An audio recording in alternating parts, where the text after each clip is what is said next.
شہباز شریف کا پہلا دورہ کراچی، بڑے اعلانات۔ کراچی کے مسائل حل کرنے کے لیے سندھ حکومت کے شانہ بشانہ کھڑے رہیں گے۔ وزیر اعظم شہباز شریف کی مراد علی شاہ کو یقین دہانی، کے سی آر کو سی پیک کا حصہ بنانے کا اعلان۔ 2024 تک پورے شہر میں پانی فراہم کرنے کا عزم۔ شہر قائد میں ہزاروں ایئر کنڈیشن بسیں چلانے کے پلان پر غور۔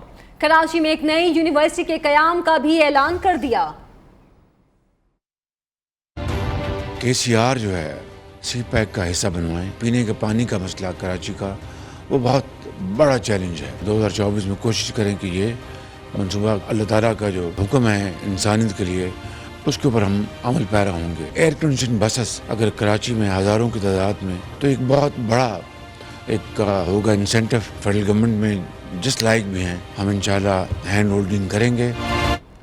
وزیر اعظم شہباز شریف منصب سنبھالنے کے بعد ایک روزہ دورے پر کراچی پہنچے۔ وزیر اعلیٰ سندھ مراد علی شاہ نے اپنی پوری کابینہ کے ہمراہ وزیر اعظم کا استقبال کیا۔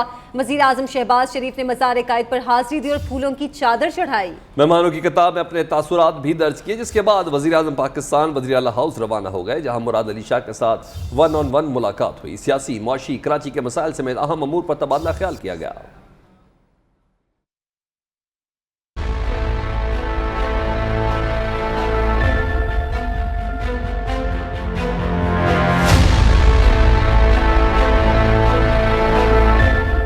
وزیر اعظم بننے کے بعد شہباز شریف کا پہلا دورہ کراچی۔ فیصل ایئر بیس پر وزیر اعلیٰ سندھ مراد علی شاہ سمیت دیگر رہنماؤں نے استقبال کیا۔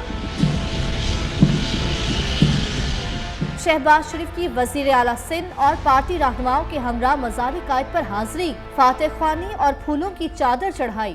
وزیر اعظم نے مزار قائد پر مہمانوں کی کتاب میں لکھا، قائد میں آپ کی آخری آرامگاہ پر بسد احترام حاضر ہوں۔ تاثرات کے اختتام پر وزیر اعظم نے نام کی جگہ خادم پاکستان تحریر کیا۔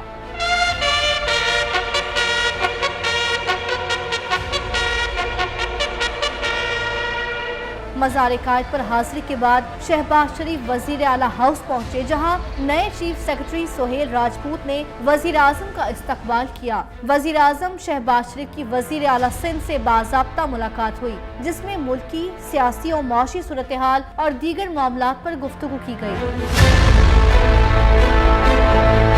اس سے قبل کراچی آمد پر دوران پرواز بھی شہباز شریف کام کرتے رہے۔ وزیر اعظم نے جہاز میں بھی معاشی صورتحال پر میٹنگ لی اور معاشی صورتحال کا جائزہ لیا۔ مریم نواز نے ٹویٹ میں تصاویر شیئر کرتے ہوئے لکھا، شاباش شہباز شریف، ملک کی خدمت اس طرح کی جاتی ہے۔ دورہ کراچی کے دوران وزیر اعظم شہباز شریف وزیر اعلیٰ سندھ کے ہمراہ ایم کیو مرکز بہادر آباد بھی گئے، جہاں متحدہ پاکستان کے رہنما خالد مقبول صدیقی، عامر خان، فروغ نسیم، امین الحق، کنور نوید جمیل اور دیگر نے وزیر اعظم کا استقبال کیا۔ ملاقات میں وزیر اعظم نے ساتھ دینے پر ایم کیو رہنماؤں کا شکریہ ادا کیا اور انہیں کراچی سمیت سندھ کے مسائل کے حل کے لیے ہر ممکن تعاون کی یقین دہانی کرائی۔ میڈیا سے گفتگو میں خواجہ اظہار الحسن نے کہا کہ ملاقات جذبہ خیر سگالی کے تحت تھی۔ فی الحال پوری توجہ معاہدے پر عمل درآمد کروانے پر ہے۔ وزارتوں کے حوالے سے کوئی بات نہیں ہوئی۔ لاہور ہائی کورٹ نے وزیر اعلیٰ پنجاب کے انتخاب سے متعلق فیصلہ سنا دیا۔ عدالت نے 16 اپریل سے پہلے الیکشن کرانے کی استدعا مسترد کرتے ہوئے حکم دیا ہے کہ وزیر اعلیٰ پنجاب کا انتخاب 16 اپریل کو ہی کرایا جائے۔ فیصلے میں اسپیکر کی جانب سے ڈپٹی اسپیکر کے اختیارات سلب کرنے کا اقدام بھی کالعدم قرار دیا گیا۔ فیصلے میں کہا گیا ہے کہ تمام فریقین غیر جانبداری کا مظاہرہ کریں اور اپنے فرائض سر انجام دیں۔ Chief justice Lahore high court نے حمزہ شہباز سمیت دیگر کی درخواستوں پر 12 اپریل کو فیصلہ محفوظ کیا تھا۔ دوسری جانب کاف لیگ نے ڈپٹی اسپیکر کے اختیارات بحال کرنے کے فیصلے کو چیلنج کرنے کا فیصلہ کیا ہے۔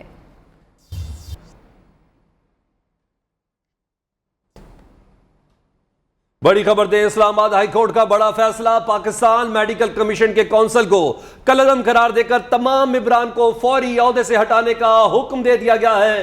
جسٹس محسن اختر خیانی نے پی ایم سی ملازمین کی مختلف درخواستوں پر محفوظ فیصلہ سنا دیا۔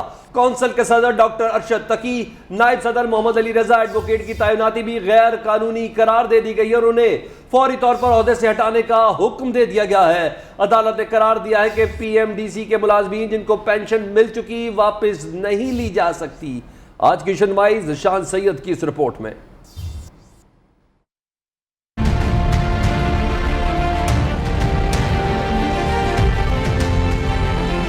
اسلام آباد ہائی کورٹ نے پی ایم سی کونسل کے تمام ممبران کی تعیناتی غیر قانونی قرار دے دی۔ عدالت کا کونسل کے تمام ممبران کو فوری عہدے سے ہٹانے کا حکم۔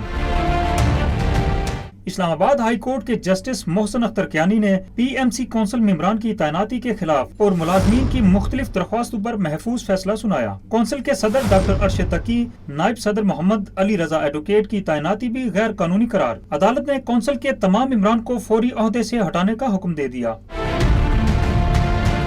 عدالت نے حکم دیا کہ جب تک ممبران کی قانون کے مطابق تعیناتی نہ ہو تب تک حکومت روزانہ کی بنیاد پر امور چلائے۔ پی ایم ڈی سی کے ملازمین جن کو پنشن مل چکی واپس نہیں لی جا سکتی۔ پی ایم ڈی سی کے ملازمین جن کو پنشن نہیں ملی اب وہ اہل نہیں۔ پی ایم سی کی نئی کونسل گولڈن ہینڈ شیک والے ملازمین کا کیس دیکھ سکتی ہے۔ پروڈکشن ٹیم کے ساتھ ذیشان سید، نیو نیوز، اسلام آباد۔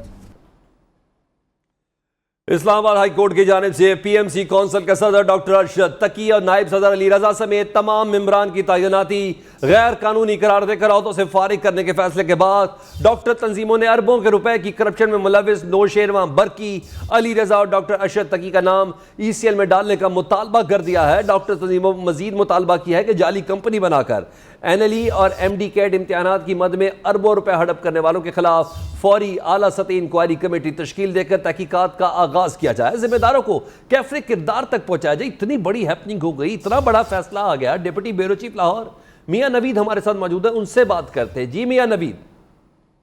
جی سلمان، بالکل جس طرح ان جو پی ایم سی جو کونسل کے جو صدر ارشد تقی اور نائب صدر علی رضا جن کی جو تعیناتی غیر قانونی قرار دے دی گئی ہے اسلام آباد ہائی کورٹ کی جانب سے، جس طرح ان کی تعیناتیاں غیر قانونی تھیں اور جن کو غیر قانونی دیا گیا ہے، ایسے ہی ایک بڑا گھپلہ جو ہے وہ پاکستان میڈیکل کمیشن میں کیا گیا تھا۔ یہاں پر میں بتاتا چلوں کہ ایک ٹپس نامی فرم جو کہ غیر قانونی طور پر جس کو پیپرا رولز کی وائلیشن کرتے ہوئے جو ہے ٹھیکہ دیا گیا تھا، اور متعلقہ فرم نے پورے پاکستان میں این ایل ای اور میڈیکل انٹری ٹیسٹ کنڈکٹ کیا تھا، جس میں کروڑوں روپے کے گھپلے کیے گئے تھے۔ میں یہ بتاتا چلوں کہ یہ جو ٹھیکہ دیا گیا تھا یہ مانا پسند فرم تھی، اور اس کو پیپرا رولز کی وائلیشن کرتے ہوئے ہر قسم کے جو قوانین اس کو وائلیٹ کرتے ہوئے اس کو ٹھیکہ دیا گیا تھا۔ ساتھ ساتھ میں یہ بھی بتا دوں کہ اس کی جب یہ ٹینڈر ہوا تھا، مختلف قسم کی جو فرمز وہاں پر آئی تھی، اس وقت یہ اس کی رجسٹریشن ہی نہیں تھی، اس کے باوجود اس کو ٹھیکہ دے دیا گیا۔ ایک تو یہ ہے کہ ڈاکٹر تنظیموں کی جانب سے یہ مطالبہ کیا گیا کہ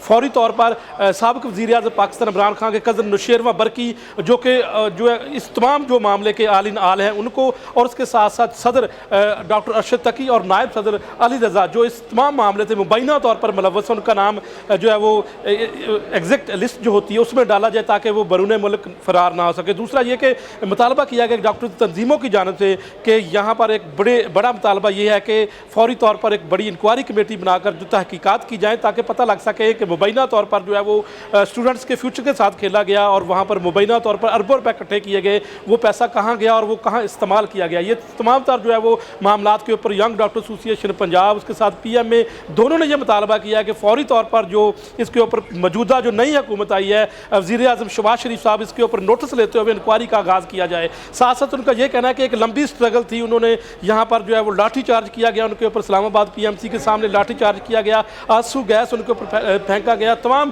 تر کوششوں کے باوجود آج کا دن ہے کہ انہوں نے جو ہے وہ اسلام آباد ہائی کورٹ کے معزز جج کی جانب سے جو فیصلہ دیا گیا ہے اس کو بھی اپریشیٹ کیا ہے کہ ایک بڑا فیصلہ ہے، اس سے شعبہ تعلیم میں یقینی طور پر بہتری آئے گی، اور انہوں نے یہ بھی امید ظاہر کیا کہ جو نئی حکومت ہے وہ نئی جو پالیسیاں بنائے گی۔ آپ ساتھ ہی رہیے گا، مزید بھی اس حوالے سے ہم بات کرنا چاہ رہے ہیں۔ پاکستان میڈیکل ایسوسی ایشن لاہور کے صدر ڈاکٹر اشرف نظامی اور ینگ ڈاکٹر ایسوسی ایشن کے سرپرست اعلیٰ ڈاکٹر سلمان حسیب ہمارے ساتھ موجود ہیں۔ پہلے پاکستان میڈیکل ایسوسی ایشن کے صدر ڈاکٹر اشرف نظامی سے بات کر لیتے ہیں۔ ڈاکٹر صاحب، اس فیصلے پر پاکستان میڈیکل ایسوسی ایشن کا موقف کیا ہے؟ پی ایم سی نے جو میڈیکل کے شعبے میں بے ضابطیاں کی ہیں، اس کے خلاف کارروائی ہونی چاہیے؟